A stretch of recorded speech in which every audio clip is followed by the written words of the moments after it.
Sí. Pues buenas tardes, bienvenidas y bienvenidos a una nueva sesión del programa Encuentros con autores en las bibliotecas que organiza la Red de Bibliotecas Públicas Municipales del Área de Cultura del Ayuntamiento de Málaga. Hay que decirlo, porque la dimensión de lo público, especialmente en actos como este, pues hay que ponerlo en valor. Como siempre, pues muchísimas gracias a las personas que hacen posible que esto sea la realidad que es. Tenemos aquí a la directora de la Red de Bibliotecas Públicas Municipales de la Red de Cultura del Ayuntamiento de Málaga, que es Loli Díaz. Muchísimas gracias por todo, como siempre, por la complicidad y el cariño. A Inma Sánchez, que es la directora de esta biblioteca. El que está haciendo el ruido es el fotógrafo y el responsable del directo de este acto. A todos vosotros y a todas vosotras, los lectores y lectoras, por el cariño y por el cariño. Le estaba diciendo además a Luis que, digo, aquí te han pedido con mucho entusiasmo, en este distrito te han pedido con mucho entusiasmo, y eso sí que pone en valor lo público en toda su dimensión. Y en último lugar, pero no por ello menos importante, al culpable de que estemos todos aquí, que es Luis Zuecoy, y para el que os pido desde ya un aplauso muy fuerte, por favor.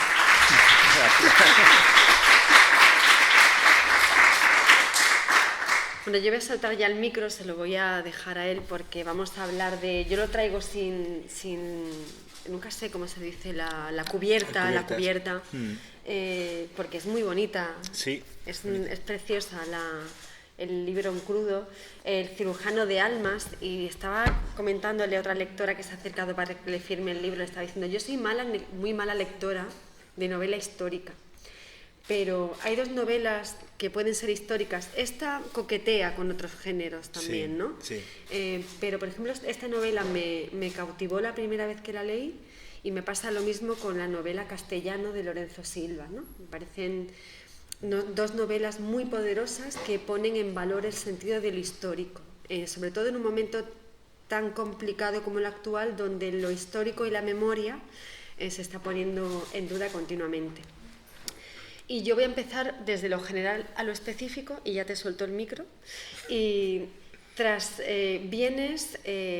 comentándonos ahora que volverás a lo medieval, y precisamente por contextualizar tu trayectoria, venías de vender muchísimos ejemplares, de consolidarte no solamente como un multiventa, sino también esa línea tan complicada de mantenerse entre lo que se llama en España el bestseller, ¿no? Cuando pasas un número de cifras concreto. Pero al mismo tiempo eres un autor muy respetado, porque, bueno, pues por el tema de la documentación, de la prosa, cómo manejas los personajes. Ahora iremos hablando de todo este ramillete de asuntos en El cirujano de almas. Pero bien, venías de la trilogía medieval y nunca de repente, ¿no? Porque todo se piensa y se medita. Nos ofreces una novela que es una novela, bueno, en cierto modo que puede ser también coquetea con el thriller, que nos cuenta una historia, un momento de la historia de España, que además, si lo miramos desde la hora, estamos en un cambio de paradigma como estábamos justo en ese momento. Entonces, ¿cómo Luis Zuecoy se plantea de decir, bueno, vengo de una trilogía de éxito que me consolida, que me respalda, pero quiero hacer algo que es otra cosa? Bueno, muchas gracias a todos primero, y a la Red de Bibliotecas Públicas del Área de Cultura del Ayuntamiento de Málaga. ¿Lo he dicho bien? Casi, yo sé que algo me he equivocado, pero bueno. No, muchas gracias a todos por venir, por organizarlo esto, por supuesto a Cristina, Loli, a la biblioteca y a todos. Claro, yo creo que lo que hay que hacer, sobre todo en literatura, es no repetirse, ¿no? Buscar, no sé si la palabra original es la adecuada, porque original es muy difícil, ¿no? Porque ya está casi todo inventado, pero por lo menos buscar sorprender, ¿no? Que se puede sorprender inspirándote en cosas que ya se han escrito, ¿no? Pero la idea es sorprender. Entonces, yo incluso las novelas que tengo así más de corte medieval son muy distintas entre sí. Unas son más de aventura, otras son más de historia, otras son más de thriller. De todas maneras, a mí realmente más que una época histórica me mueve una idea, ¿no? Yo cuando escribo una novela pues me centro en una idea, en qué quiero contar, y luego busco la cronología, porque al final, bueno, es verdad que me gustan mucho las épocas de cambio, como comentaba Cristina, estamos en una época de cambio ahora, obviamente, las épocas de cambio, pues bueno, ya vemos que son complicadas, ¿no? Se suele sufrir bastante, los que la viven, sufren bastante, son las siguientes generaciones las que suelen recuperar el pulso, pero la verdad es que las generaciones que viven épocas de cambio, que además las épocas de cambio son largas, los cambios profundos duran varias décadas, incluso a veces necesitamos un siglo, ¿no?, para producir esos cambios. Es verdad que ahora todo va más rápido, ¿no? Pero si lo veis en la historia, por ejemplo, la Edad Media, pues es una franja. ¿Cuándo termina la Edad Media? ¿Cuándo empieza la Edad Moderna? Es una franja ahí de 50, 60 años que aquí lo tenemos un poco claro, ¿no?, en España con el 1492, pero si te vas a otras partes del mundo no lo tienen nada claro. Lo mismo pasa con la final de la época antigua, pues sí, es la caída del Imperio Romano, pero no, porque entonces es complicado, ¿no?, las épocas de cambio. El final de la Edad Moderna es la Revolución Francesa, es la independencia de los Estados Unidos, es la Ilustración. Entonces, claro, las épocas de cambio son complejas, pero claro, para la narrativa, para la literatura, son un caldo de cultivo, ¿no? Son muy fértil, porque suceden muchas cosas, ¿no? Llevan nuevas ideas, se enfrentan con las que hay en ese momento, hay un conflicto, los que tienen la posición de poder suelen resistirse, los que llegan con nuevas ideas llegan con mucha fuerza, ¿no?, a veces demasiada, se pasan de frenada, que solemos decir. Entonces yo quería también la idea de la ilustración. Yo creo que la ilustración es algo que tenemos un poco en la mente, pero luego tampoco sabemos muy bien qué es la ilustración, ¿no? La guerra de independencia, bueno, pues tenemos un poco así, nos quedan ideas vagas, ¿no?, en España, sí, contra los franceses, pero ¿cómo se llegó a ese punto? Que lo interesante, sin más que lo interesante de la guerra de independencia, de lo que es la guerra en sí, es cómo pudo llegarse a invadir un país sin que los habitantes del país, bueno, no decir que no se dieran cuenta, o no se quisieron dar cuenta, se lo ocultaron muy bien tanto los gobernantes como los invasores. Es un caso bastante paradigmático, ¿no?, el que sufrimos en España. Y son muchas cosas lo que ocurre en esa época, ¿no? Y luego, aparte, es un poco más la parte histórica. Yo quería también hablar de la medicina. Yo creo que la medicina es muy importante. Ahora lo tenemos todos clarísimo, ¿no?, con lo que ha pasado, pero la medicina creo que cada vez va a ser más importante en nuestra vida, porque, claro, tenemos que pensar que en la época donde está la novela, hace 200 años, la medicina es muy precaria, ¿no? Entonces tampoco se le podía pedir mucho a la medicina, ¿no? Pero ahora se pueden hacer grandes logros, ¿no? Y cada pocos años surgen nuevos avances. Entonces, ¿hasta dónde vamos a llegar, no? Dentro de 20, 30 años, ¿qué podrá hacer la medicina? Es que no creo que ni lo sabemos nosotros mismos, ¿no? Pues eso parte de esta época, parte de la época de final del 18, principio del 19, que es cuando por fin se abandona la medicina grecorromana. Si es que todavía se estaban utilizando las teorías de Galeno, que son de la época de la antigüedad. No se había avanzado prácticamente nada durante más de mil años. Y a partir de entonces es cuando exponencialmente se van produciendo una serie de progresos que nos han llevado a la actualidad, ¿no? Es una época en la que ya se empieza a pensar que la tecnología, la ciencia, mejor dicho, va a ser el futuro, ¿no? Como ahora sabemos que todo tiene que ser tecnológico, las empresas tienen que ser tecnológicas, todo es cada vez más tecnológico. Entonces todo eso parte en esta época. Entonces también, cuando hablas del pasado, te sirve para comprender el futuro. No creo que es una luz, ¿no? El pasado al final es una luz que necesitas para que te ilumine. Sin la luz del pasado, el presente y el futuro son muy oscuros, ¿no? No puedes guiarte por el futuro y por el presente si no tienes la luz que te da conocer bien el pasado, que por otra parte es difícil. Entonces, un poco yo la idea más que nada es, más que romper, es buscar temas nuevos, buscar la manera de que cuando coja el lector la novela le sorprenda, y aunque el estilo es el mismo, claro, los temas y al final también el tratamiento de las situaciones, yo entiendo que sea cada vez más sorprendente, ¿no? Llegará un momento en que igual ya se me acaba la manera de sorprender al lector, pero mientras pueda, la idea es esa, que cada novela sea muy distinta a la anterior. Escuchándote hablar sobre el género, ¿no?, o sobre la dimensión histórica dentro de la narrativa, es verdad que, bueno, es la manera como más rápida, ¿no?, rápida o ágil frente a los manuales de historia, sí. Para precisamente entender que yo creo que es uno de los grandes problemas en general a nivel global y en particular en el caso de España, ¿no? Que es ese conflicto siempre con la tradición, la herencia o con lo que nos ha pasado o atravesado, ¿no? Entonces, quizá utilizar la narrativa como vehículo de divulgación o potenciar la dimensión histórica de la narrativa nos ayude a resolver esa ecuación que tú estabas definiendo de forma tan deliciosa, como que el pasado nos ayuda a, tiende un puente de diálogo con el futuro, ¿no? Y aparte que concede esperanza a mí, porque yo siempre digo, hemos llegado hasta aquí, después de todo lo que nos ha pasado, y hemos llegado, ¿no? Y hemos llegado se supone que esta cosa de Darwin, ¿no? Es decir, las más evolucionadas, los más resistentes, por lo tanto, tenemos que seguir teniendo fe, ¿no? En la historia. Sí. Bueno, yo creo que la novela histórica sirve sobre todo para interesar por la historia, ¿no? La historia es muy importante. La historia tiene un problema hoy en día, que es que para manejarte bien con la historia necesitas memoria, necesitas memorizar. Hoy en día está muy, muy denostado todo lo que sea memorizar, porque claro, es muy cómodo sentarte en internet, no sé, cualquier duda que tengas, ya está, ¿no? Claro, eso es muy, muy útil, muy sencillo, pero claro, para manejar la historia necesitas memorizar por lo menos para que tengas ciertos conceptos. Yo, por ejemplo, yo estudié ingeniería, y yo en ingeniería tampoco necesitaba memorizar mucho, necesitaba comprender. Si en un momento se me olvidaba una fórmula, yo mismo la podía desarrollar, podía volver no necesitaba memorizar la fórmula, sabiendo un poco lo que necesitabas, puedo deducir la fórmula en un momento dado, ¿no? En la historia tienes que manejar, tienes que saber lo que ha pasado, ¿no? Y creo que la memoria es muy importante. Eso de que la memoria, de que no hay que memorizar, que eso se olvida, hay que acostumbrar también a la memoria a trabajar, ¿no? Entonces, claro, los ensayos de historia son duros.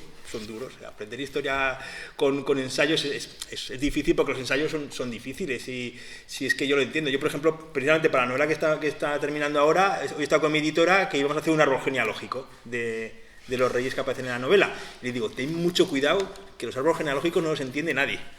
O sea, que la gente ve un árbol genealógico y se pone nerviosa, y digo, tiene que ser súper intuitivo, pon colores, piensa que el que lo lea, que lo vaya a utilizar, ¿no? Porque la gente le tiene miedo a los árboles genealógicos, no sé, pero es verdad. Pero claro, te tienes que saber el árbol genealógico de la historia, tienes que saber cuáles han sido los reyes, tienes que saber cómo ha evolucionado el país, tienes que saber las diferentes épocas, porque es que lo tienes que saber para comprender muchas cosas de las que suceden hoy en día, ¿no? Y por eso necesitas memoria. Entonces, la novela histórica, está claro que es ficción. Luego podríamos entrar entre si la historia también es ficción o no, pero bueno, eso ya es más complicado. Tiene un relato. Tiene un relato, correcto. Bueno, tiene varios relatos, depende de dónde, depende de en qué lado estés. No deja de ser ficción, ¿eh? O sea, suena muy mal decirlo, ¿no? Pero la historia es ficción, te la han contado, tú no has estado ahí, te la ha contado alguien. Habrá intentado ser verosímil o no, depende de quién cojas, ¿no? Tienes que coger diferentes fuentes, ¿no? Y ponerlas unas contra otras y ver o fiarte de una de ellas, ¿no? Porque te da a ti confianza por lo que sea, ¿no? Entonces, claro, la novela histórica es ficción pura y dura, con un contexto histórico veraz, con toda la información, con toda la fase de documentación. Vosotros pensáis que yo creo que a cualquier escritor de novela histórica lo que más le cuesta es la fase de documentación. Le cuesta más la fase de documentación que escribir la propia novela. Pensar que, claro, la cantidad de fuentes que tienes que manejar, de contrastar, un poco lo que hablamos ahora, de rebuscar, de que estás buscando una cosa y de repente te aparece otra que no esperabas y dices, esto me sirve para la novela. Otra vez a investigar algo lo que no tienes absolutamente nada de idea. Y llegas a otra cosa que también te sirve y dices, no, esto ya es demasiado. O sea, tienes que cortar aquí porque no puedes, en algún momento habrá que ponerse a escribir, pero te sale otra idea para otra novela, o sea, investigar no sabe todo el mundo. Vosotros pensad que investigar no es tan fácil. No es tan fácil, no por el hecho, por dos hechos, yo creo. Primero, porque hay que saber, por tres, yo decía. Primero, porque hay que saber leer, que parece una tontería, pero hay que saber leer. Segundo, porque hay que saber dónde buscar, ¿no? Cómo buscar. Y lo tercero y más importante, creo yo, porque hay que saber manejar mucha información.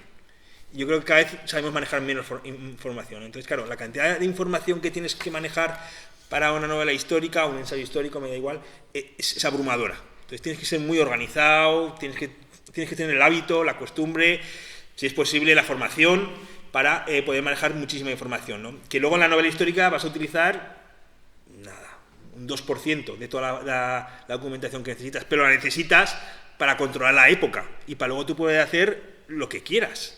Pero para poder hacer lo que quieras en una novela histórica tienes que controlar la época totalmente para saber que eso se puede hacer, ¿no? Entonces tienes que muchísimas cosas que no vas a utilizar en la novela o que son pinceladas, pero es que las tienes que dominar. Por eso cuando un escritor termina una novela histórica de esa época es un experto.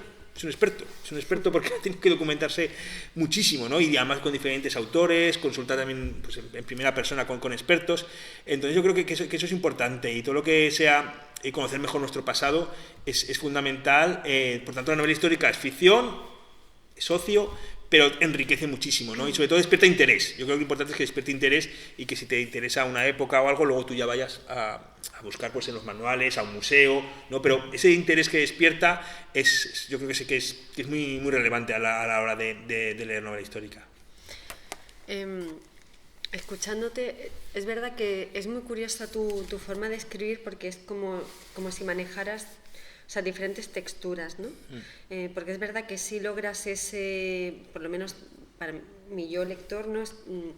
Ese acercamiento, aparte, bueno, la época de la España ilustrada es totalmente fascinante, ¿no? La ilustración así como movimiento es realmente fascinante, ¿no? Pero al mismo tiempo manejas un pulso muy preciso con la parte más literaria, que tiene que en cierto modo primar, ¿no? Tiene que ir como manejando un poco la dimensión histórica. Entonces, escuchándote, yo había aquí apuntado, es más complejo lo verosímil, pero escuchándote te pregunto, ¿es más difícil mantener el asombro de lo literario frente a esa búsqueda o certeza que te está solicitando lo verosímil en la novela? Es complejo. Yo, por ejemplo, con la novela que estoy escribiendo ahora, que la tengo muy fresca, pues hablando con mi editora, que se llama Clara, estaba hablando con ella y me dice, Clara, este arzobispo, no lo podemos matar, ¿verdad? Y le digo, a mí también me gustaría matarlo, no te creas, O sea, y sé que la novela pide matarlo. Pero claro, es que el hombre no se muere, de hecho aguanta bastantes años, entonces no lo podemos matar. Me dice, ya, sí, está claro, ¿no? Digo, pues claro, pues eso se puede dar, que un personaje literario, en este caso es histórico, pero da igual, es un personaje literario, en el momento que está en la novela se convierte en un personaje literario, la novela y todo te pide que muera. Pero claro, el hombre es que no se murió, desgraciadamente. Entonces, claro, te complica mucho, porque claro, si fuera otro tipo de novela donde no tienes el corsé de la historia, pues tú lo hubieras matado, además bien matado. Además, claro, te ves la biografía y dices, joder, si es que al final termina hasta bien el hombre, ¿no? Es que injusto es el mundo, ¿no? Pero entonces, claro, ese es muchas veces el problema de la historia, que tienes esas limitaciones que claro, son buenos, porque luego, claro, la novela tiene un plus que es el peso de la historia, ¿no? Tú sabes que eso ocurrió, ¿no? Sabes que esos personajes estuvieron allí, que ese tiempo existió, que no la ha creado el escritor, pero claro, a la hora de escribir crea muchos problemas y no es fácil a veces de manejar, tienes que dar muchas vueltas, a lo mejor pues ese personaje histórico no te sirve, por mucho que tú creas que te iba a servir, y tienes que buscar otro personaje histórico o no histórico, tienes que mantener el equilibrio entre personajes históricos y no históricos. Es difícil, en algunos momentos se pone problemática porque la trama pide una cosa que tú no se lo puedes dar, entonces el conflicto es un poco difícil a veces de solucionar, pero claro, sobre todo, pues claro, tienes la historia y tienes que entender sobre todo que cuando tú leas la historia pienses que estás en esa época, ¿no? Que eso a veces es con pequeños detalles, tampoco tiene que ser con grandes nombres, ¿no?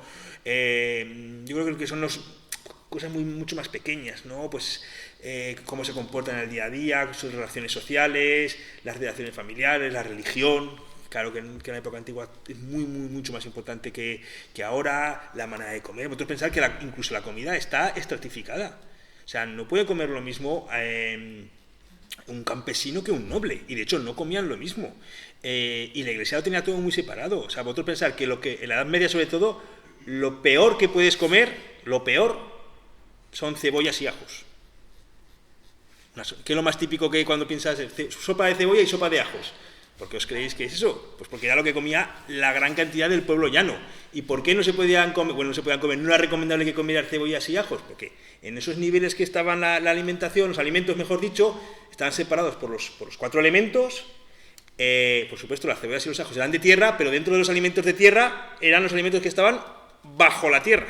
O sea, que dentro de los más humildes eran los peores.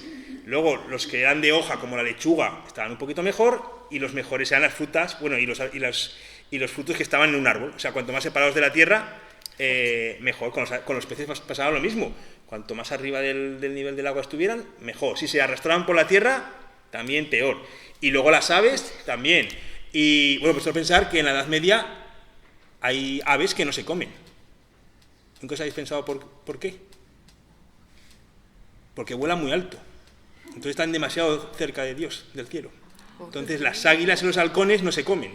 Y de hecho las águilas y los halcones, en cierto modo, se domestican, ¿no? Se las tienen en otro concepto, ¿no? No son animales, claro, vuelan tan alto que no se alimentan. Y luego hay cosas muy curiosas, por ejemplo, todos conocéis la expresión de fueron felices y comieron perdices. ¿Nunca habéis pensado dónde viene esa expresión? Comieron perdices. En la Edad Media no todo el mundo puede comer perdices, ¿eh? O no está bien visto, mejor dicho, comer perdices. Por ejemplo, para que lo veáis, en la Edad Media estaba mal visto que las viudas comieran perdices. Y las chicas jóvenes. Claro. Porque despertaban la lujuria. Es que siempre hay... Entonces, la frase... Es un clásico. Y fueron felices y comieron perdices, que casi es una frase infantil ahora, de los cuentos infantiles, tiene un doble sentido. Normalmente era a unos recién casados, fueron felices y comieron perdices, quiere decir, pues que luego, pues consumaron muy bien. Entonces, claro, esto es una tontería. Claro, ahora hoy en día se ha quedado como una... y comieron perdices, ¿no? Yo creo que en los cuentos infantiles saldrá, ¿no? Sí.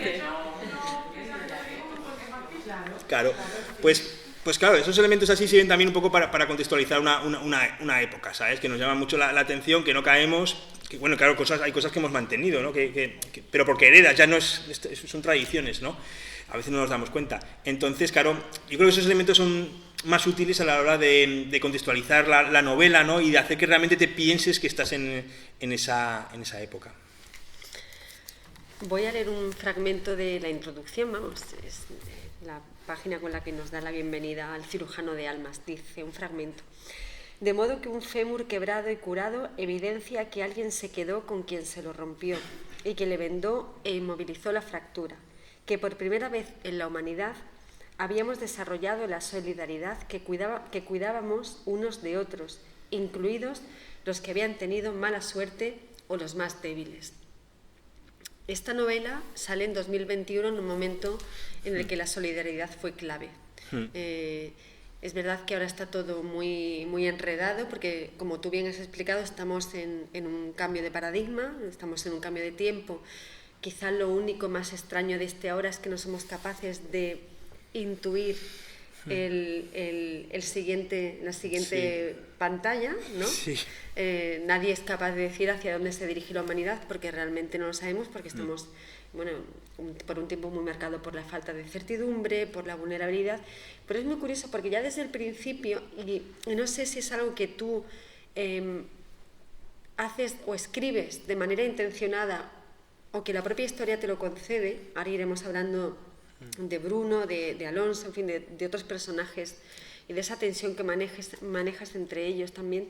Pero es una novela que mira muy hacia los códigos del siglo XX, es decir, hacia una serie de valores que, digamos, no eran negociables y que ahora están totalmente destruidos.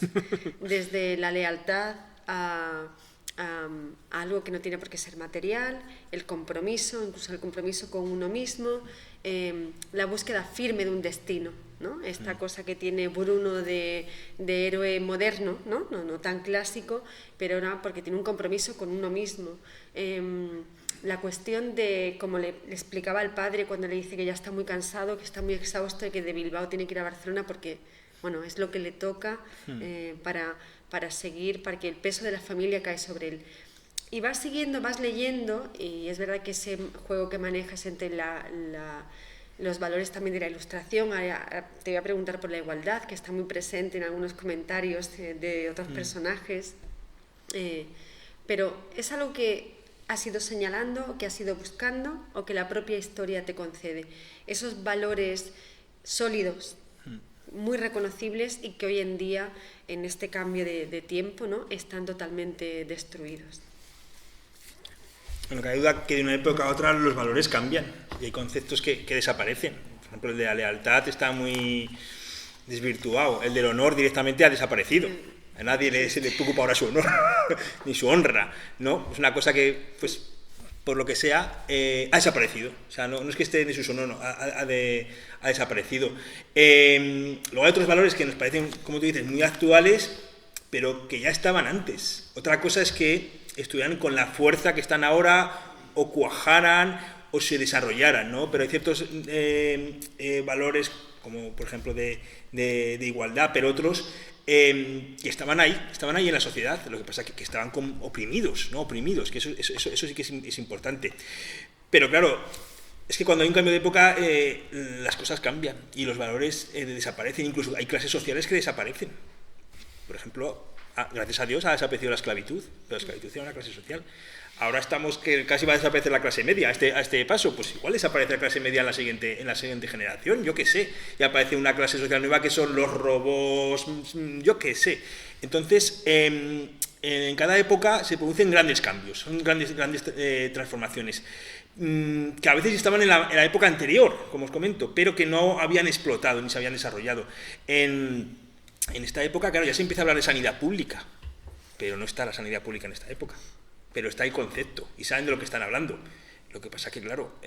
son conscientes de la importancia. Claro, sí. Pero también de lo complicado que es instaurar una sanidad pública cuando no ha existido en toda la historia. Jamás ha existido una sanidad pública. Ahora estamos en una biblioteca, nos parece lo más normal del mundo. Pues instaurar una red de bibliotecas tampoco es tan antiguo. O sea, la red de bibliotecas públicas, ¿cuánto tiempo llevará en España instaurada? Pues el siglo XX.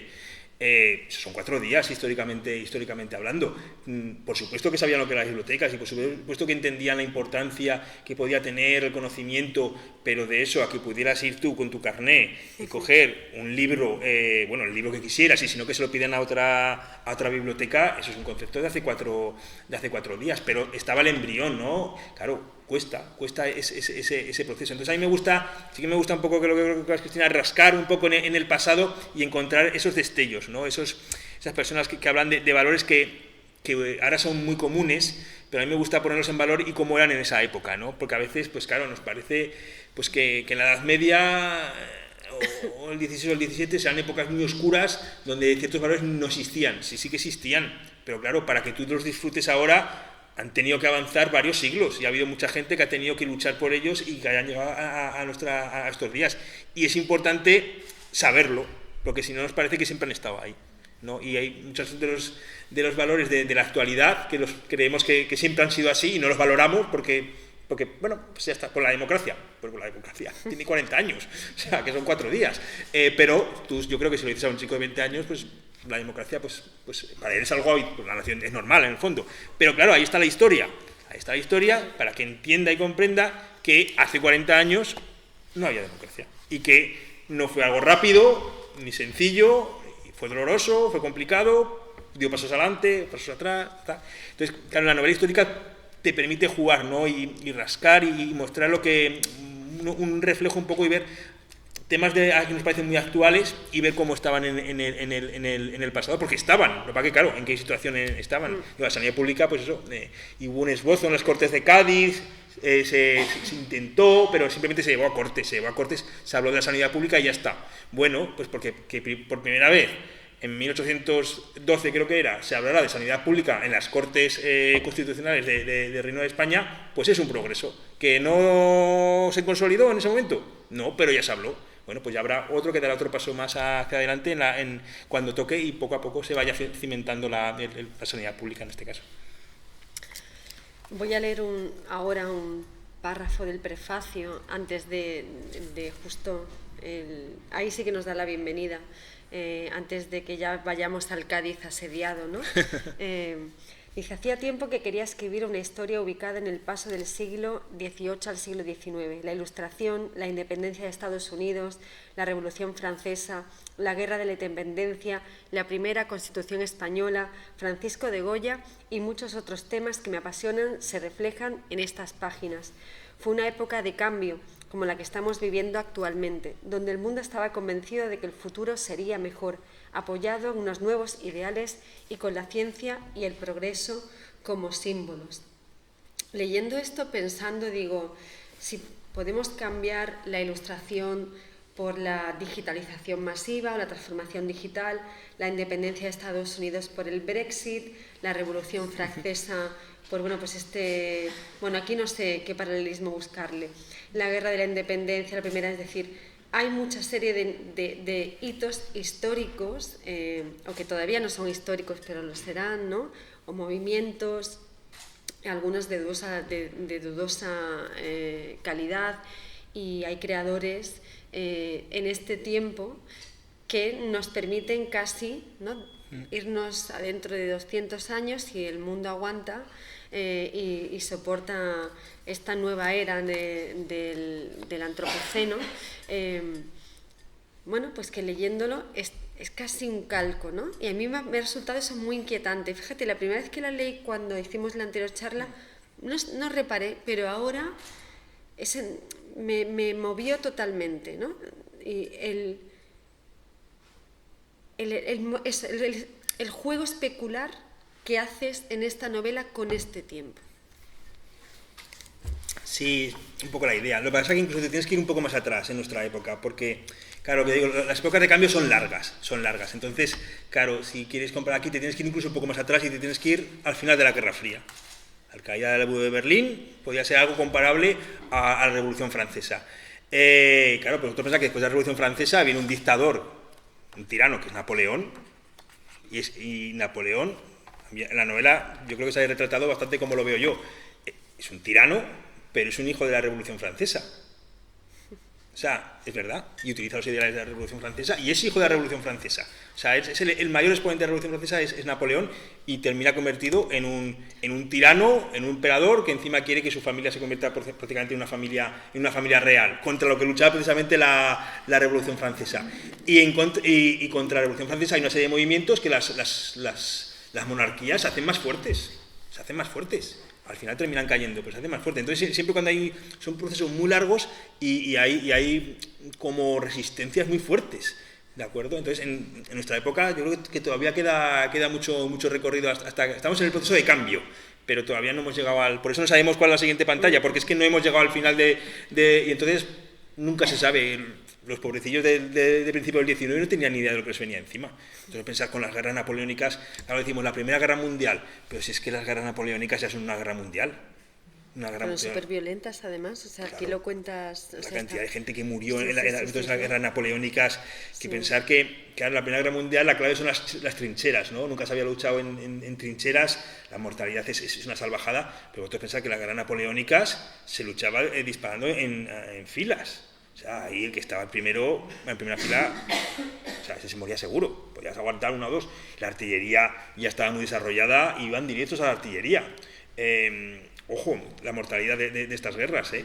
Y hay guerrillas, o sea, es una época muy violenta, muy violenta. La Revolución Francesa es una revolución muy violenta, muy violenta. Entonces, pero claro, pero las ideas que defendían eran muy novedosas para la época, y por eso en la novela aparecen, y por eso en la novela pues aparece un personaje como Vega, que es una hija de un burgués, que es una mujer muy ilustrada, pero también tiene reminiscencias del pasado. Este era el personaje, ahora lo busco si no, que le reprocha, me parece, que le dice que las mujeres también saben de medicina. ¿Es este personaje femenino? Sí, claro, porque en esta época, queramos o no, las mujeres ya están en puestos de de bastante poder. Tenemos en cuenta que la burguesía ya ha llegado a un nivel muy alto, ¿no? Y entonces, bueno, ya empieza a ver... bueno, hay una personaje muy importante en la novela que es Josefa de Amanís Borbón, que es una gran dama del 18-19, escritora, traductora, directora de la Real Inclusa de Madrid. Pero claro, también España tiene la desgracia de que llega una guerra, ¿no? Como la guerra de independencia, una ocupación, entonces eso complica mucho, desvirtúa mucho, hay como un parón, ¿no? Hay tremendo. Si España no hubiera tenido esa invasión, entonces pensar que siempre se dice, España después del siglo XVI en crisis, ¿no? Y ya no es una potencia. Mentira. España es una potencia precisamente hasta la guerra de independencia. Vosotros pensáis que marítimamente hablando, durante todo el siglo XVIII España se recupera por diferentes circunstancias, y a finales justo antes de la guerra de independencia es la clave. Está Inglaterra y Francia. Y Francia salía con España precisamente porque marítimamente creen que pueden derrotar a Inglaterra. Luego sale mal, Trafalgar. Pero podían haber vencido en Trafalgar y haber hundido a la armada inglesa. Era una opción. Estaban todas las posesiones americanas. O sea, España era una gran potencia. Lo que pasa es que no era la máxima potencia. Es que somos muy... No sé cómo decirlo. Nos gusta como no somos los primeros, ya no contamos. Bueno, es que éramos los terceros, cuartos, ya nos gustaría ahora nosotros ser, ¿no? Bueno. La tercera o cuarta potencia mundial, ¿no? O sea, pero para que os hagáis una idea, ¿no? Entonces, había que contar España para todo. O sea, en todas las decisiones internacionales, España era un factor esencial. Pero luego se derrumba con la guerra de independencia. Entonces, claro, eso también la novela lo quiere mostrar, ¿no? Todavía esa fuerza que tenía España, y le hace, por ejemplo, en el tema de la medicina, pues le hace ser pionera. Es verdad que cuando empieza la novela todavía están recuperándose. A principios del siglo XVIII España, médicamente hablando, estaba muy mal, pero hay un plan desde el Estado, un plan nacional para, sobre todo los que son de cirugía, ponerlos al nivel de los franceses, y cuando termina el siglo, pero claro, necesitas un siglo, cuando termina el siglo, estás por delante de los franceses. Ha pasado un siglo. Dice, sí, bueno, pero es que las cosas son así, cuesta.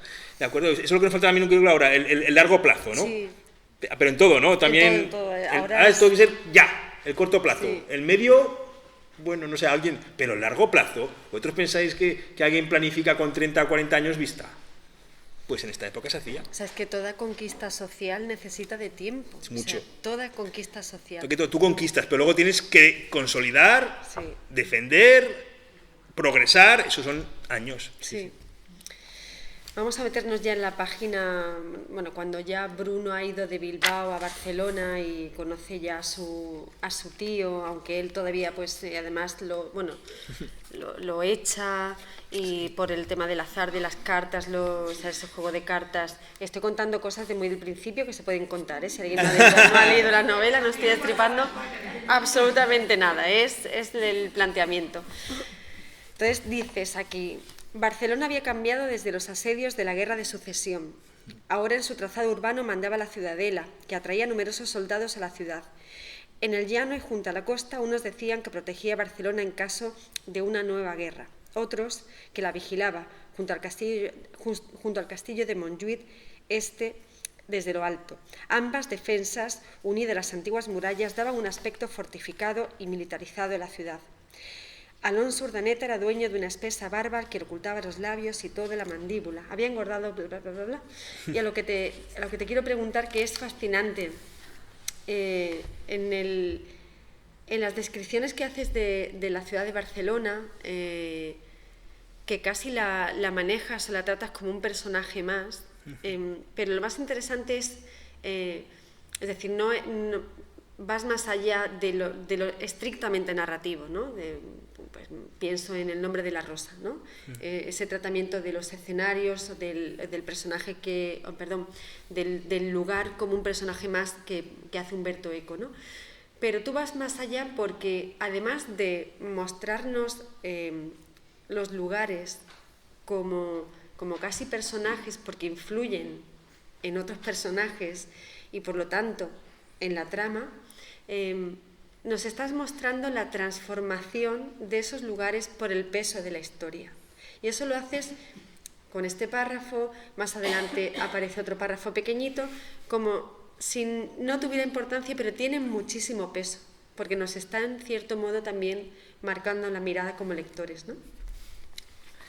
Sí, para mí los escenarios son muy importantes. A mí me gusta mucho que los escenarios que aparecen en mis novelas estén muy trabajados, sean muy, muy reales. Por ejemplo, la descripción que habéis leído de Barcelona no se parece de nada a la Barcelona actual. Una ciudad con murallas, con una ciudadela enorme que ya no existe, está el parque, ¿no?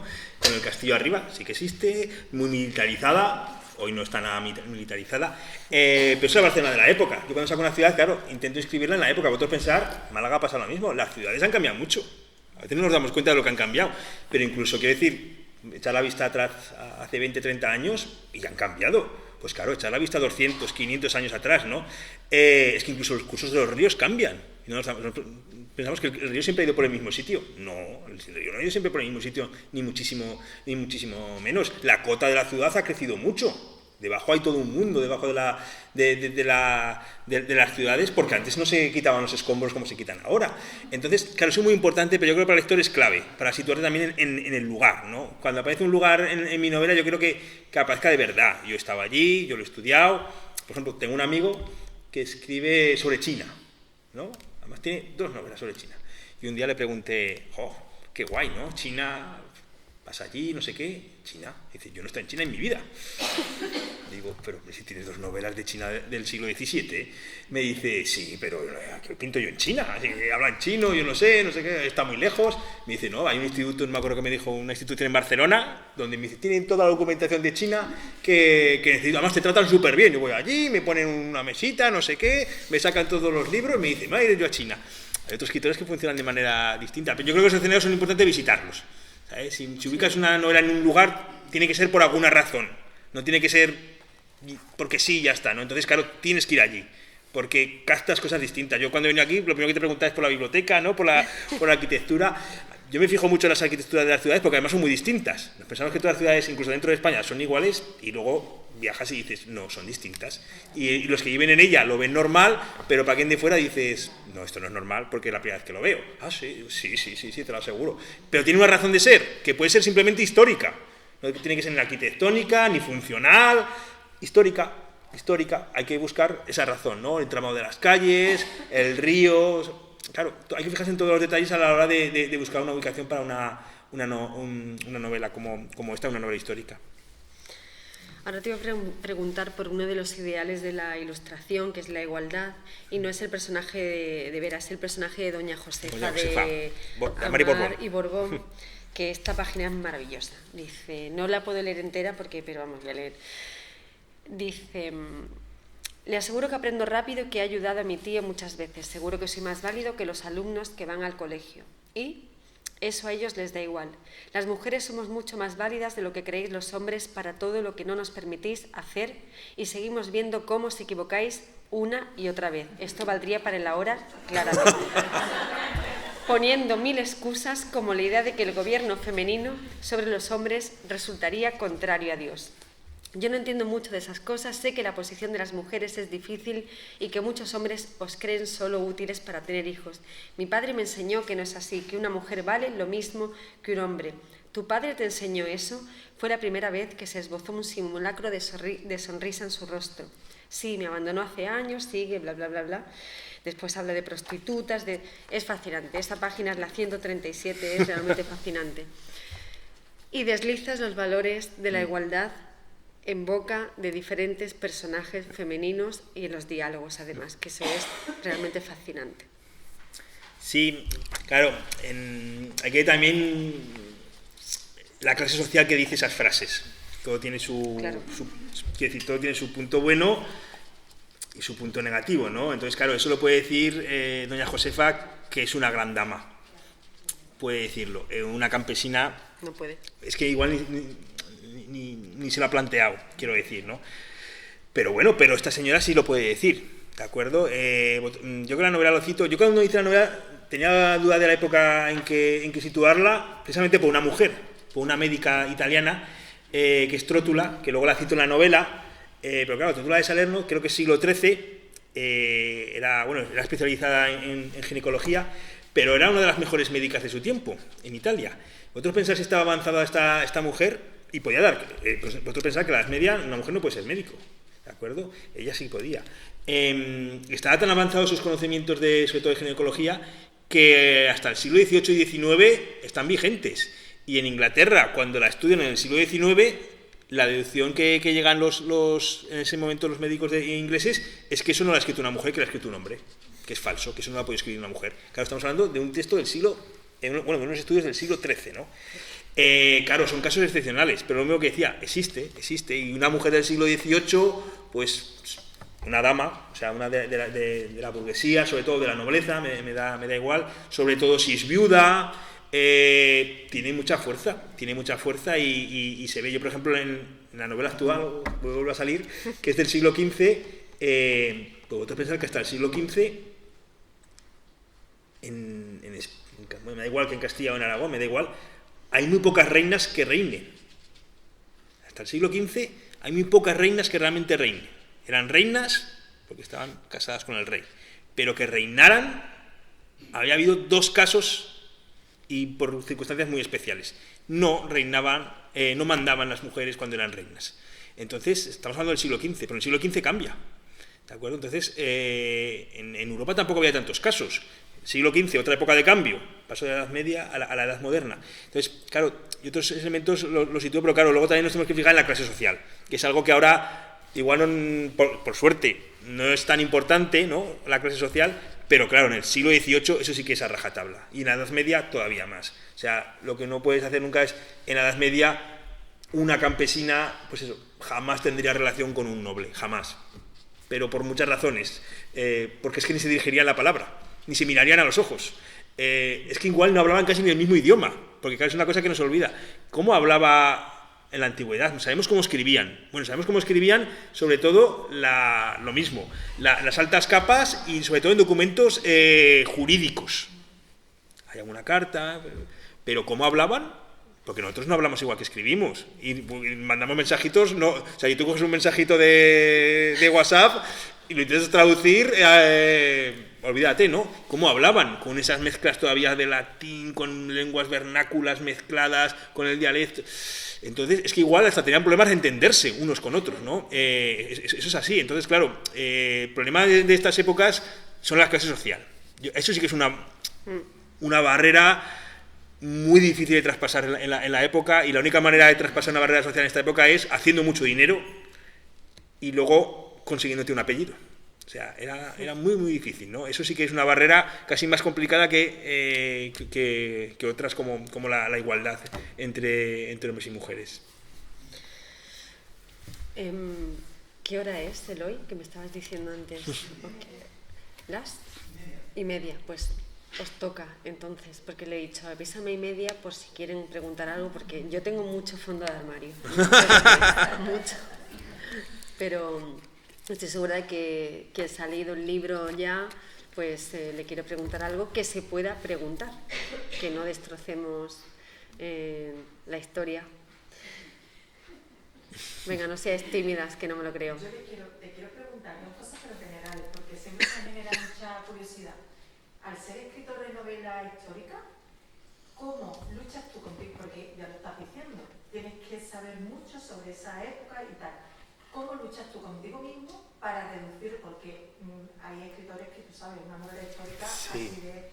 Entonces, claro, a los lectores nos puede gustar más o menos, pero cuando metes muchos datos, es verdad como que tiene que ser te dispersa. Entonces, pero entiendo que sabiendo tanto, tú no es que quieras hacer voy a saber a reducir todo lo que sé, pero te tiene que salir solo. Entonces no entiendo que puede llegar a ser, o no, para ti, una lucha contigo mismo sobre voy a meter más datos, voy a meter más literatura, esto me lo callo, intento cortarlo con esta frase, si es fácil o no. ¿Y cuánto tiempo te puede llevar escribir una novela histórica? Porque no tiene que ser... Documentación, sí. Sí, lo que comentas es un problema que tiene la novela histórica, ¿no? Que cuánta información histórica introduces en la novela, ¿no?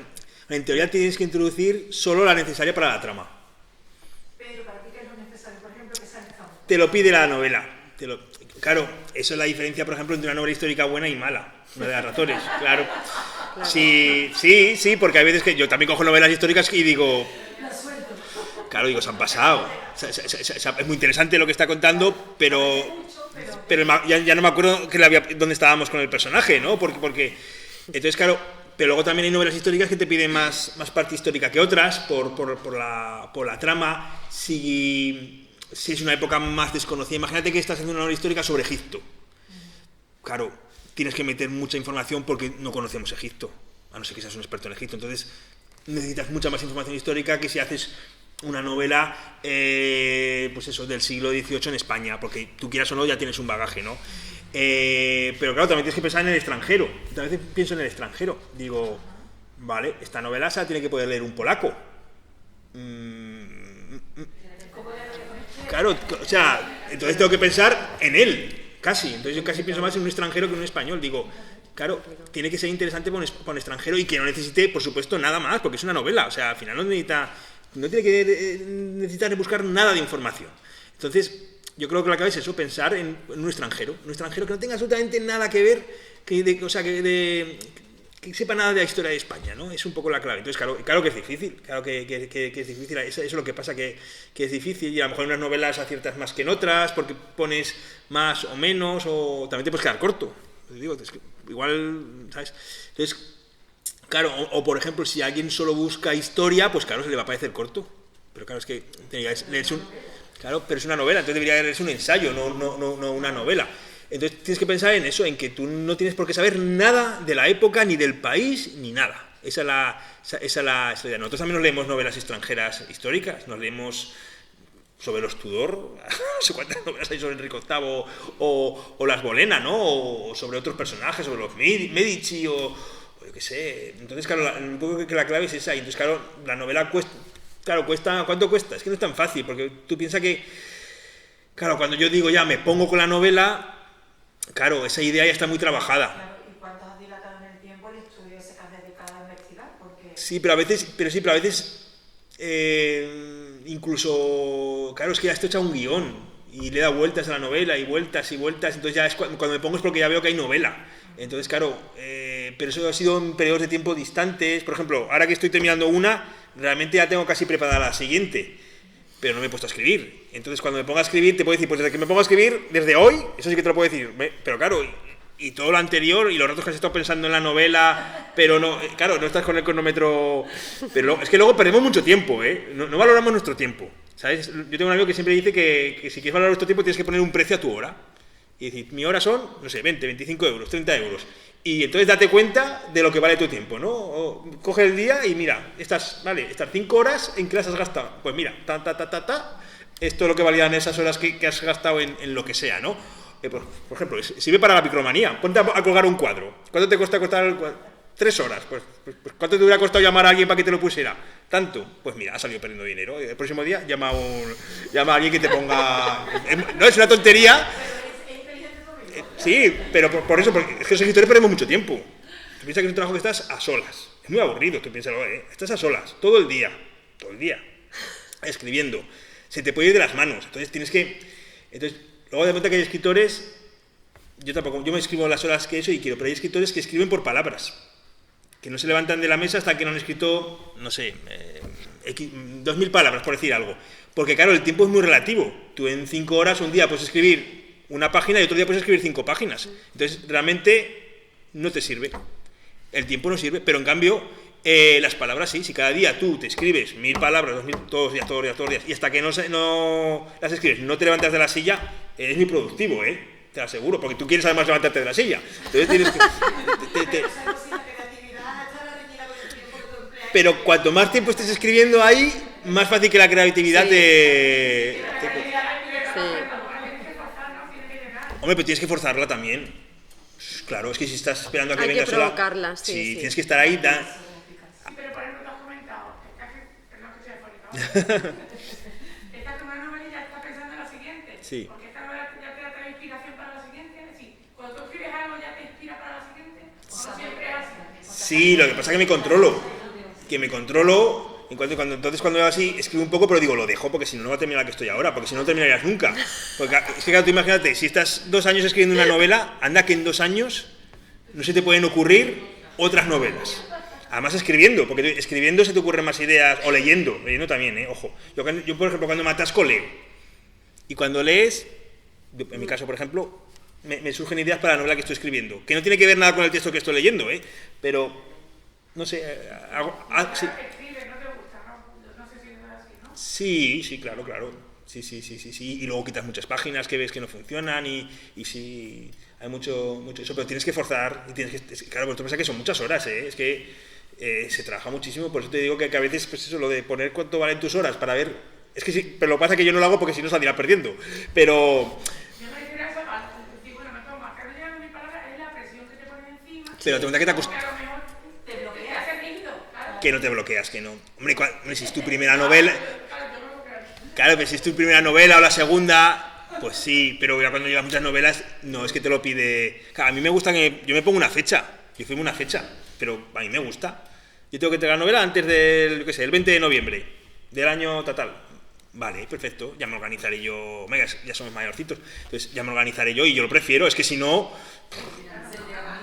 Sí, dirías, bueno, pues la dejo, o bueno, aún la puedo mejorar un poco más.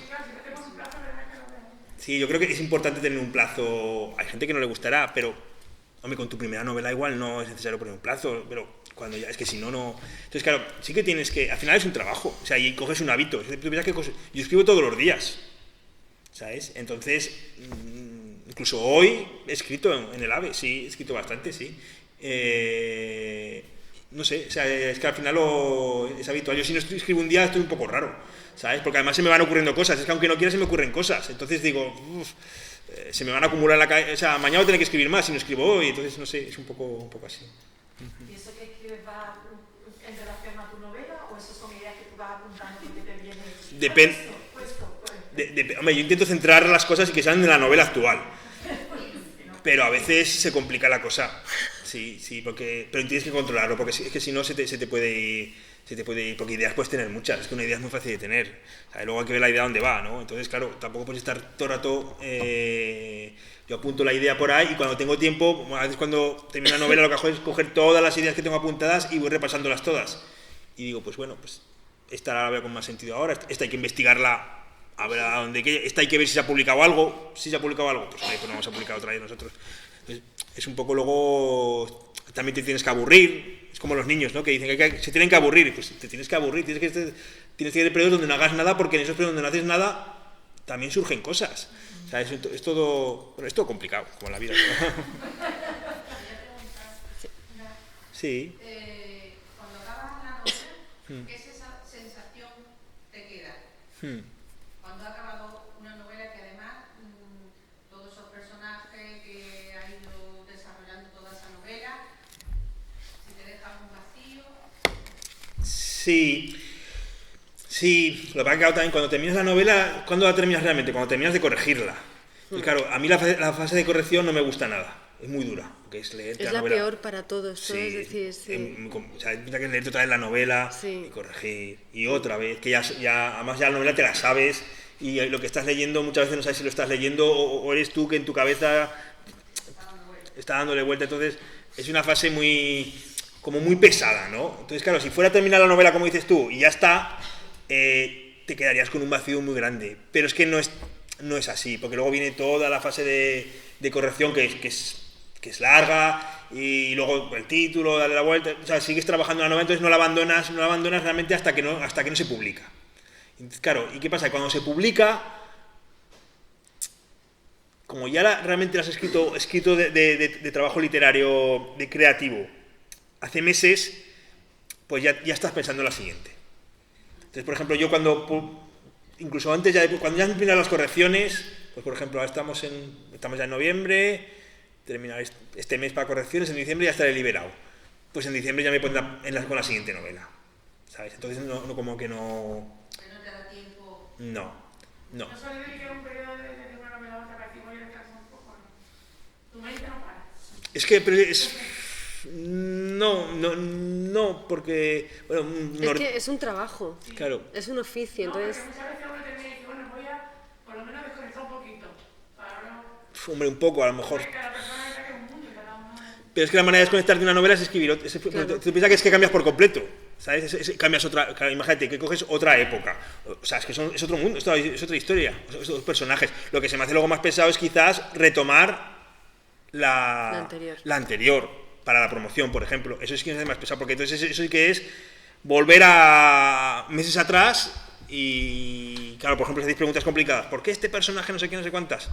Pues espera que me acuerde yo ahora de por qué lo hice. No te creas que no lo tengo tan claro, ¿sabes? A lo mejor tendría que leer la novela.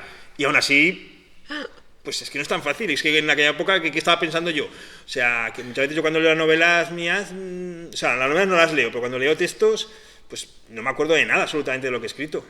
Y me gusta o no me gusta, pero no me acuerdo de haberlo escrito, ¿sabes? Entonces, realmente, la manera de olvidarte de una novela es empezar con la siguiente y así cambias. Otra cosa es que estés agotado física o mentalmente. Eso ya es otro tema. Si estás agotado por no sé, yo que sé, imagínate que se te apura el plazo de entrega. Eso sí puede ser. A mí no me ha pasado, pero hay casos que sí. Entonces, claro, ahí sí que llegas con la lengua afuera seguramente y sí que necesitas descansar, ¿sabes? La promoción sea muy larga, también necesitas descansar, ¿sabes? Es más en esos casos. ¿Te planteas una novela? Vamos a cambiar... Perdón. Que hay la compañera que... Una pregunta como escritor de novelas, cuando empezáis una historia y contáis el presente, luego os vais al pasado, luego al futuro, luego mezcláis y habláis de un personaje del pasado que dices, anda, esta parece la madre de la que me estoy leyendo. Y a veces te tienes que hacer un esquema mental para localizarte y situarte. ¿Eso cómo lo hacéis? ¿Escribís una historia y luego traéis barajar en los capítulos? Es una buena práctica. Oye, como caigan, a ver, esto como hacen los magos, ¿no? Está bien. Hombre, cada uno hace una manera distinta, yo creo. Hombre, yo si te sirve de consuelo, antes tenía más capacidad. Entonces, por ejemplo, yo en las primeras novelas estaba escribiendo el principio, el final y el medio a la vez. Eso ya no puedo hacerlo. Podía estar con el capítulo 5, con el 70 y con el 35. Pero luego el lector lo lee así, de barajar. No, lo leía del lineal. Pero puedes estar en diferente, porque tú tienes la novela en la cabeza. Entonces yo lo que hacía era para descansar precisamente, para descansar un poco y seguir escribiendo. Claro, a lo mejor me cansaba del inicio de la novela. Pues digo, bueno, pues me voy al final, que más divertido, ¿no? ¿Qué ocurre? Y luego pues por la tarde paro y escribo un poco la parte central, que es una parte más de viajes, que me acuerdo un poco, y me acuerdo que además es que me echaban de la biblioteca. Porque hacía demasiado ruido al teclear. Y venía de seguridad y me echaba la bronca. Me decía, está haciendo demasiado ruido. Digo, pues estoy aquí callado. Me dice, sí, pero Digo, vale, pues nada, aquí calladito, despacito. Entonces, lo tienes todo muy organizado, ¿sabes? Y alguna vez cuando he tenido algún problema con una novela, es más que por lo que comentas tú, es por la trama en sí. Por ejemplo, si hay tramas muy de misterio, ¿sabes? Eso es más problemático que los cambios de tiempos, ¿eh? Eso, porque tú lo tienes organizado. Pero el problema es que si tienes una trama muy de misterio... Está coherente. Sí, eso es muy complicado y que todo cuadre. Entonces Te van a decir quién es el asesino y ahora te tienes que contar la historia de la madre, de la vecina y no sé qué. Y tienes otros capítulos y dices, bueno, tienes que leerte eso hasta que, claro, lo hace para integrarte también. Sí, pero claro, tiene que estar todo muy hilado. Tú piensas que, por ejemplo, que esto es novela histórica, pero luego introduces tema de misterio y de novela negra. Complicas mucho la historia. Entonces, yo me acuerdo con esta no. Con una novela anterior sí que tuve bastantes problemas, porque la trama era muy compleja. Entonces ahí hubo que, pues mira, en esa época yo estaba en un piso que estaba de mudanza, pero al final me quedé año y pico en el piso con las cajas de la mudanza. Pues había un salón muy grande, pues tenía todo el salón lleno de pizarras, para intentar que las tramas funcionaran. Y cogía a mi mujer, la sentaba delante de las tramas y se las explicaba. Y me decía, uff. Pero es más tema de tramas, ¿sabes? Más que, escribir, mezclar épocas, eso no es tan complicado, ¿sabes? Porque claro, pero tienes que tener un guión previo, tienes que saber lo que quieres contar. Otra cosa es que te lances a la piscina sin nada. Hombre, claro, es que eso es muy complicado, es que eso no hay que hacerlo así. Tienes que tener un guión, que luego vas a cambiar lo que tú quieras, ¿no? Obviamente. Pero tienes que tener una línea, ¿no? De por dónde vas ahí. Entonces, en ese momento puedes cambiar y escribir capítulos. Hombre, yo lo que intento es, por ejemplo, no al principio, sino una fase intermedia, escribo un poco de cada capítulo. Lo que va a pasar en cada capítulo. Entonces, imagínate, si hay 70 capítulos, escribo 10 líneas de cada capítulo y los organizo así. Entonces, ya sé lo que más o menos lo que va a pasar en cada capítulo. Luego a veces no me cuadra y cojo este capítulo y lo pongo aquí. Sí, pero un poco al principio, en una fase previa, pues un poco para ver yo la distribución, me hago un Excel, marco todo lo que pasa en cada capítulo, los capítulos que hay, imagínate, 70 capítulos, pongo fechas para no meter la pata, así si lo muevo sé qué fechas, imagínate que metes una boda real, bueno, la boda cuando es, claro, en esta novela hay determinadas fechas que son claves, que no puedes, vale, este personaje puede tener un hijo, o sea, claro, tienes que organizarlo, lleva tiempo organizarlo, pero luego, si lo tienes muy bien organizado, luego tú eso puedes moverlo, porque a lo mejor, yo por ejemplo, en esta novela, no, es que tengo en mente la de ahora, entonces me lío, claro. Entonces, en la de ahora hice varios cambios porque al principio la novela arrancaba con el protagonista, un personaje que se llama Rui, pero vi que aquello no funcionaba, entonces metí un personaje femenino y le di 7 capítulos, pero tampoco, entonces luego los mezclé, tampoco, luego pensé, pues no, vuelvo otra vez a la idea original de Rui desde el principio y que Gadea, o sea, y que la chica que se llama Gadea le hagan un interrogatorio y en ese interrogatorio ella vuelva al pasado y cuente su historia, tampoco me gustó. Volví otra vez a poner a ella desde el principio muchos capítulos seguidos, 10 o 12, tampoco, entonces me di cuenta que tenía que ser ella desde el principio, pero él, tuve que intercalarlo mucho más de lo que yo quería en principio, que no quería hacerlo así, pero luego vi que funcionaba así. Pues ya te digo, anda que no hice... Y tenías que... Claro, pierdes mucho tiempo, porque tienes que ir moviendo capítulos y leerlo. O sea, al final tienes que leerlo y decir, vale, exacto, a ver cómo queda. O sea, ahí di muchas vueltas hasta que coges el tono, pero pierdes mucho tiempo. Ahí perdí mucho tiempo con la hora. Sí. No sé si te he contestado. Carmen. Yo quería saber si el tema de la temporalidad, ¿no? La cronología. ¿Cómo sabes tú coordinar el presente de esos personajes dentro de esa trama histórica? ¿Cómo desarrollas la vida dentro, o sea, porque hay ilustración, pero a la vez hay una vida que se está desarrollando, el actor lo está viendo en el presente, en su presente? ¿Cómo lo Depende de la novela. Por ejemplo, esto está escrito en tercera persona. Es que la novela es distinta, ¿sabes? Entonces, claro, depende un poco de cómo quieras darle el punto de vista. Por ejemplo, la novela que estoy escribiendo ahora la estoy escribiendo en tercera persona, pero de tiempo... No, en tercera... Una y otra en primera persona, pero en tiempo presente. No estoy utilizando el pasado. Normalmente no lo hago así, pero creo que quería darle más importancia al protagonista que habla en primera persona y para que tuviera todavía más importancia en tiempo presente. ¿Sabes? Esta está escrita en tiempo pasado. Es que eso luego, te lo marca un poco la novela. Tú piensas que lo que te digo, como tienes que dominar muy bien la época, tener claras determinadas sucesos, ¿no? Sucesos claves, tienes que buscar esos sucesos que te sirven un poco como anclas de la novela. Yo, por ejemplo, la novela nueva, es que me sale toda otra novela nueva, me has echado la bronca. Hay un incendio muy importante, hito, la novela arranca con un incendio, ese incendio es histórico, tal. Hay una boda real, ¿vale? Hay una farsa, la farsa de Ávila, tal. O sea, vas poniendo sí, marcas, ¿no? Marcas que fechas, ¿no? Entonces, eso es lo que te sirve un poco para organizarte tú cronológicamente la novela. Que, por ejemplo, ahora cuando la estamos corrigiendo, la persona que está corrigiendo conmigo está haciendo lo mismo. Cuando hace las correcciones me dice, no, me marco simplemente esta fecha para cronológicamente, y digo, sí, yo hago lo mismo de otra manera. Y vas marcando, ¿no? Entonces eso lo tienes claro. Si introduces un hecho nuevo, histórico, claro, tienes que ver dónde lo introduces.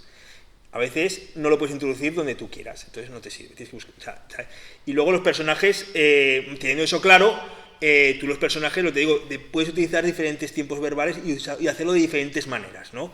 Y depende un poco del carácter que quieras dar a la novela y a quién quieres que lleve el peso de la novela. Y luego la novela, de todas maneras, la puede llevar el peso en diferentes partes, diferentes personajes. No tiene que ser siempre el protagonista. A mí, por ejemplo, los protagonistas no me gustan mucho. Me gusta mucho que a veces la novela la lleva el secundario, por lo menos un tramo de la novela. Por ejemplo, en esta novela, la primera parte de la novela no la lleva el protagonista, la lleva un secundario que es su tío. ¿De acuerdo? Entonces, eso está hecho a posta. Hasta que él ya crece, ¿no? Como... Pero pasan 100 páginas, claro. a lo mejor. Entonces, eso está hecho muy a posta. Yo quería que la novela, el peso la llevara el tío. ¿Por qué? Porque el tío representa el pasado. El tío no es un ilustrado, es un... O sea, no está tampoco convertido del todo a la ilustración. Entonces es importante empezar la novela con él y que veas que lo nuevo es su sobrino, ¿sabes? Por ejemplo. Pero luego hay otro personaje que es doña Josefa de María Borbón, que es histórico, porque su tío no es histórico, pero ella es histórico, que es otra clave de la novela. Tampoco sale tanto, pero tiene mucha presencia en la novela intencionadamente. Por ejemplo, para que veáis, ahí también tuve un problema porque aquí de Barcelona pasa directamente a Madrid. Pero en una primera versión de la novela, en medio había otra parte más que era en Estados Unidos. Pues leyéndola mucho, la parte de Estados Unidos, que a mí me gustaba mucho, y que yo creo que algún día escribiré una novela solo centrado en eso, ralentizaba mucho la entrada de Madrid. Y la entrada de Madrid es clave en la novela, y el personaje de doña Josefa es clave. Entonces, rompía el ritmo de la novela. Entonces hubo que quitar toda la parte de Estados Unidos, cuando ya estaba escrita, para que ella entrara, porque es un personaje muy de la época. Entonces, claro, irte a Estados Unidos era como irte... Era interesante, pero era ibas.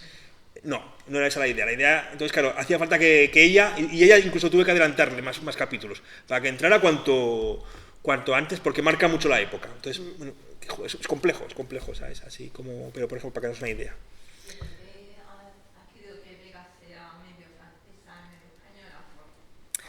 Bueno, la otra opción es que fuera afrancesada, que para el caso es lo mismo, ¿sabes? La idea es que tuviera... Pues Goya era afrancesado. Me gusta mucho Goya, pero Goya termina exiliado en Francia y lo enterran en Francia. Bueno, porque Vega representa muchas cosas. También ella es muy ilustrada, tiene una formación ilustrada, pero cree que está maldita. Eso... Además, y nunca pensó ella que estaba enferma, simplemente. No, maldita, porque mi familia y mi abuela estaban maldita.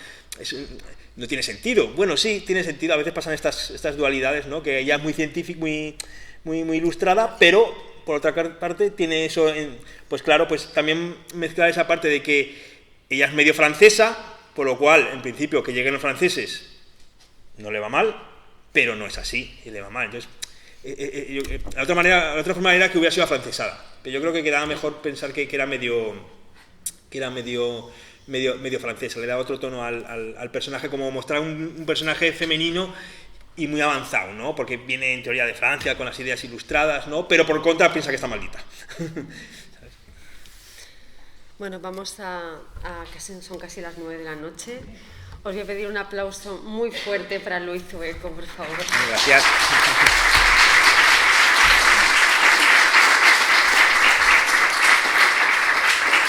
Me consta que habéis estado firmando antes del acto, pero bueno, recordar que hay un punto de venta aquí afuera, por si alguien se anima a comprar, pues el autor estará encantado de firmaros los ejemplares, y recordaros que mañana nos movemos a otra biblioteca, al distrito de Cruz de Humilladero, con el premio Biblioteca Breve en su edición 2022, que es Lugar Seguro, cambio de registro. Vamos a una distopía, o no, ya hablaremos mañana con Isaac Rosa sobre esos lugares seguros que se construyen en cada una de las viviendas que componen la novela y la historia que nos regala. Muchísimas gracias a todos y a todas. Gracias.